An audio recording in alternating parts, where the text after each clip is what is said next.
नमस्कार। आज बहुत मन भी नहीं था, अवस्था भी नहीं थी फेसबुक लाइव करने की। लेकिन हमारे प्रधानमंत्री जी ने संसद में, वो भी राष्ट्रपति अभिभाषण पर जवाब देने की गरिमा मौके पे ऐसी बात कह दी, और एक ऐसी कुटिल मुस्कान के साथ कह दी। और कोई शब्द नहीं है इस तरह की मुस्कान के लिए। अब आप ही बताइए, इसे कुटिल मुस्कान कहा जाए नहीं तो और क्या कहा जाए। कि मुझे लगा कि नहीं, आज तो बात कुछ कहनी पड़ेगी। वैसे हॉस्पिटल में बैठ के कोई फेसबुक करने की कोई जगह नहीं है, मुझे कोई शौक नहीं है। जैसा मैंने शेयर किया था, इस सब वजह से मेरी एक बहुत पुरानी 20 साल पुरानी बीमारी है, वो थोड़ा उखड़ गई है लंग्स में, और उसकी वजह से अस्पताल में था। छुट्टी लेके निकला आंदोलन ज्वाइन करने के लिए। कल तक हालत और खराब हो गई, तो दोबारा पकड़ के बुला लिया गया अस्पताल में। तो अभी डॉक्टरों की गिरफ्त में हूँ, कई तरह से बंधा हुआ हूँ। सब कुछ चल रहा है, दवा चल रही है, और खूब दोस्तों की दुआ भी चल रही है। तो इसलिए आप बिल्कुल चिंता मत कीजिए। बस ये है, कुछ वक्त थोड़ा रेस्ट कायदे से लेना पड़ेगा, और मैंने जो थोड़ा लापरवाही कर दी थी उसकी सजा मुझे भुगतनी पड़ रही है। क्या होता है कि आंदोलन के बीच में बीमार भी होते हैं ना, तो एक एक अपराध बोध सा होता है, इस वक्त मैं बीमार क्यों हूं। तो उस लालच में थोड़ा उठ के चला गया था। लेकिन अब मैंने डॉक्टरों से वायदा किया है कि बिहेव करूंगा ठीक से, उनकी बात हिदायत को पालन करूंगा। खैर, ये सब बात करने के लिए मैं नहीं कर रहा फेसबुक। आज प्रधानमंत्री ने कुछ कहा। आज राष्ट्रपति के अभिभाषण, जब राष्ट्रपति भाषण देते हैं ना, तो विपक्ष आलोचना करता है, फिर आखिर में प्रधानमंत्री जवाब देते हैं। बहुत एक महत्वपूर्ण ओकेशन होता है संसदीय लोकतंत्र में। उसमें प्रधानमंत्री ने विपक्ष पे हमला किया, वो अक्सर करते हैं। शरद पवार ने पहले ये कहा था, अब ये कह रहे हैं। कांग्रेस ने ये कहा था, अब वो कह रही है। अच्छा है, करें। मैं तो बार बार कहता हूँ, कांग्रेस बीजेपी को जो जो इश्यू एक दूसरे से सुलटाने हैं सुलटा ले। इस देश ने तो 2019 में सुलटा दिए थे, जब उसने दोबारा कांग्रेस को हरा दिया था।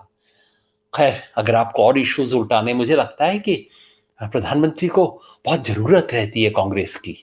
कांग्रेस पे हमला किया जाए, कांग्रेस के बारे में ये बोला जाए। मैं कभी सोचता हूँ, कांग्रेस ना रही तो बेचारे का क्या होगा। वो जो होता है ना, जो दूसरे की बीमारी पे पलता है, उसके लिए एक शब्द होता है, किसान बताएंगे, किसान वैज्ञानिक भी बताते हैं। जो खुद अपने पे नहीं, किसी दूसरे की बीमारी पे पलता है, उसे पैरासाइट बोलते हैं, परजीवी। आज प्रधानमंत्री ने शब्द इस्तेमाल किया था, मैंने कहा याद दिला दूं परजीवी क्या होता है। खैर, जो उन्होंने कहा वो साफ था। उसके बाद उन्होंने असली अपनी तोप दागी। आंदोलन जीवी, इस देश में एक नई चीज पैदा हो गई है। आंदोलन जीवी बड़े खतरनाक लोग हैं। रोज आंदोलन का कोई बहाना ढूंढते हैं। ये आंदोलन हो उसमें आ जाते हैं, दूसरा आंदोलन हो तीसरा आ जाते हैं। रोज आंदोलन ढूंढते रहते हैं, बड़े खतरनाक हैं। देश को बचना चाहिए, ये विचारधारा देते हैं आंदोलन को। ये सब प्रधानमंत्री ने खुद अपने मुंह से कहा। मैं सुनता रहा, ये इस देश के प्रधानमंत्री बोल रहे हैं, संसद में बोल रहे हैं। इशारा साफ था किन लोगों पे था। इतना डरते हैं हमसे, शोभा नहीं देता प्रधानमंत्री जी। बहुत बड़ी कुर्सी पे बैठे हो, मन भले ही छोटा हो, इस देश ने बहुत बड़ी कुर्सी दी है आपको। इतनी बड़ी कुर्सी पे बैठ के इतनी छोटी बातें कहना, और हम जैसे छोटे लोगों से डरना, शोभा नहीं देता आपको। वैसे याद दिलाऊं आपको, ये ना, ये कुछ दिन पहले ही शायद आप ट्वीट वगैरह भी किया करते थे, इस देश को जन आंदोलन की जरूरत है। आपका ट्वीट है, मेरा नहीं है जी। जन आंदोलन बड़ा अच्छा लगता था। और जब कांग्रेस सत्ता में हुई करती थी, वो जिस कांग्रेस को आप इतना प्यार करते हो, जिसके बारे में हर 5 मिनट में कुछ बोल देते हो, जब कांग्रेस सत्ता में थी ना, यूपीए, तो पेट्रोल के सवाल पे आप आंदोलन करते थे। देश में रुपए की कीमत 50 पार हो गई डॉलर के मुकाबले में, इस पे आप आंदोलन किया करते थे। और शिक्षा पे, और पता नहीं किस किस चीज पे आंदोलन किया करते थे। तब आंदोलन अच्छा होता था, आज आंदोलन खराब हो गया। चलो अभी की बातें तो छोड़ दीजिए। चलो आप कहोगे ये तो विपक्ष में खेल किया करते थे। थोड़ा और याद दिलाऊं मोदी जी आपको, एक जयप्रकाश आंदोलन हुआ करता था। आप अपने अपनी जीवनी में बड़ा गर्व से उसका जिक्र किया करते हो कि आप उससे जुड़े रहते थे। बड़े लोग थे वो तो। एक नवनिर्माण आंदोलन भी होता था मोदी जी, याद है आपके गुजरात में, मेरे गुजरात में, वो नवनिर्माण आंदोलन, जिससे आप अपने राजनीतिक जीवन की शुरुआत बताते हो। सच्ची है झूठी है मैं नहीं जानता, आप खुद ही बोलते हो। आंदोलन का नाम करने के लिए, हम जैसे लोगों पे हमला करने के लिए आप आंदोलन को बदनाम कर दोगे। लाखों किसान इस देश में आज जो बैठे हैं, उन किसानों को बेइज्जत करोगे, उन पे तोहमत लगाओगे, उनको अपमानित करोगे, सिर्फ इसलिए कि हम जैसे कुछ लोग आपसे बर्दाश्त नहीं होते हैं। अच्छा, हमें भूल जाइए, आज के इन आंदोलनकारियों को भूल जाइए। जरा ये तो याद कर लीजिए, अब आपको मैं नेहरू का नाम नहीं लूंगा, वैसे भी नेहरू ने कोई बहुत बड़े आंदोलन नहीं किए, लेकिन पटेल का नाम तो आपको याद रहेगा ना। ये बारदोली आंदोलन किसका था मोदी जी? और सुभाष चंद्र बोस ने कोई आंदोलन किए थे क्या? और एक और बात याद दिला दूं, ये जो देश है ना, चलिए आपको कुछ आपकी चीजें और याद दिला दूं। आप कह रहे थे आंदोलन और ये लोग विचारधारा देते हैं, चलिए मेरी बात तो भूल जाइए, जिन आंदोलनों का मैं समर्थन नहीं करता वो भी आपको थोड़ा याद दिला दूं। और तो बाकियों की छोड़ दीजिए, थोड़ा श्यामा प्रसाद मुखर्जी की इज्जत कर ली होती आपने, थोड़ा दीनदयाल उपाध्याय के बारे में ही याद कर लिया होता। कम से कम उन लोगों के, हमारे मुंह पे कालिख पोतने के चक्कर में आपने अपनी ही पार्टी के लोगों पे, जिन्हें आप अपना वैचारिक गुरु बताते हैं, उन बेचारों पे भी लगा दी कालिख। इतना डरे घबराए रहते हैं। और एक बात तो याद दिलाना भूल गया मोदी जी, ये जो देश है ना, ये एक आंदोलन की बुनियाद पे खड़ा है। ये किसी से गिफ्ट बना हुआ देश नहीं है, किसी से आजादी सौगात में लेके देश नहीं बना है। ये देश एक आंदोलन से बना है। उसका नाम था भारतीय राष्ट्रीय आंदोलन, स्वतंत्रता आंदोलन। आपको थोड़ा लाज आती होगी उसके बारे में नाम लेते हुए, क्योंकि जिन्हें आप अपना वैचारिक बताते हो ना, जिस परंपरा को आप अपनी परंपरा बताते हो, उसने एक कुर्बानी नहीं दी उस देश की आजादी के आंदोलन में, एक कतरा खून नहीं बहाया।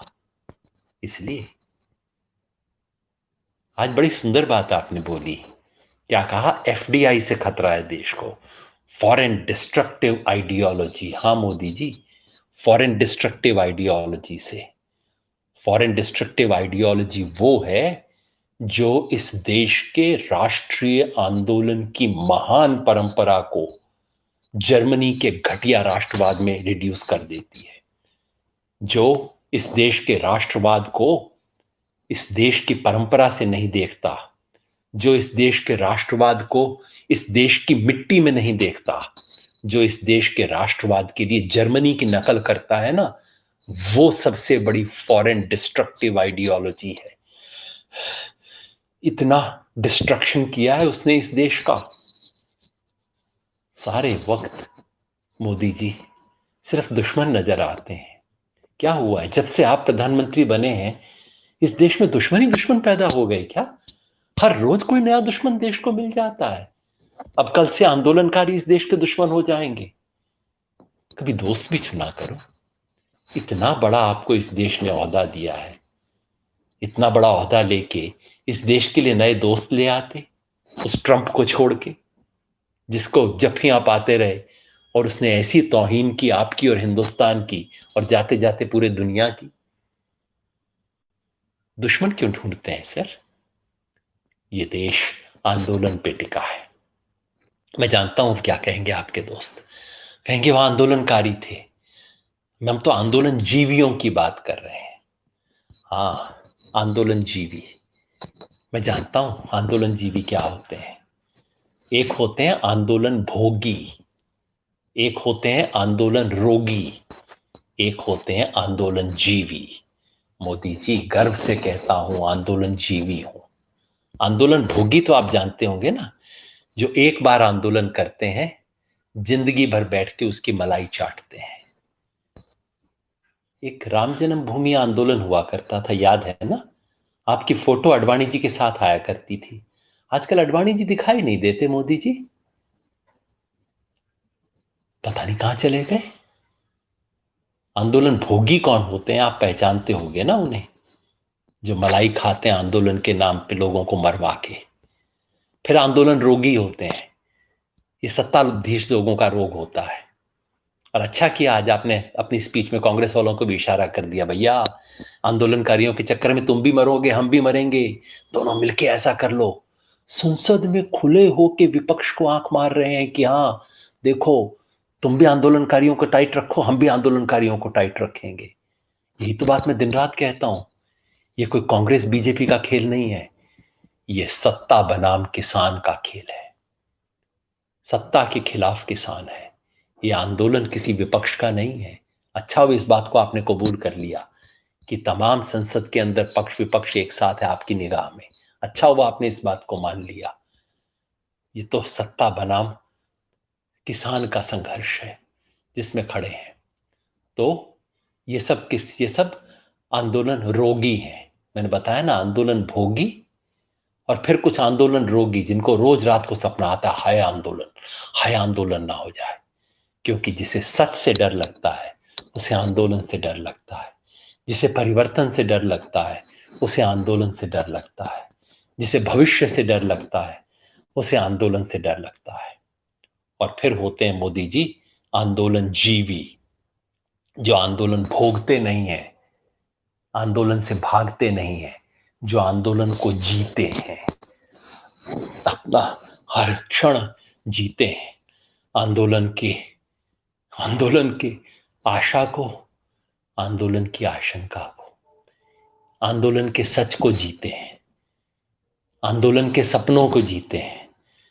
आंदोलन मतलब देश में बदलाव, सुंदर बदलाव के सपने लेके जो जागते हैं, उन सपनों को लेके जो सोते हैं, वो सपने जो उन्हें सोने नहीं देते हैं, वो आंदोलन जीवी होते हैं। मोदी जी, आपको बड़ा मुश्किल होती होगी ऐसी चीजों को समझने में, लेकिन जरा सोचिए तो, राष्ट्रपति के अभिभाषण के समय देश का प्रधानमंत्री खड़ा होकर ट्रोल आर्मी को कोई नए पुर्जा दे दूसरों पे हमला करने के लिए। इस देश के लिए इतनी बड़ी कुर्सी के लिए गरिमामय काम नहीं है प्रधानमंत्री जी। लेकिन बताऊं क्या होता है, आपके कई दांव ऐसे उल्टे पड़ गए हैं। आपने पता नहीं किन किन चीजों को गाली बनाने की कोशिश की, उसे लोगों ने तगमा बना लिया।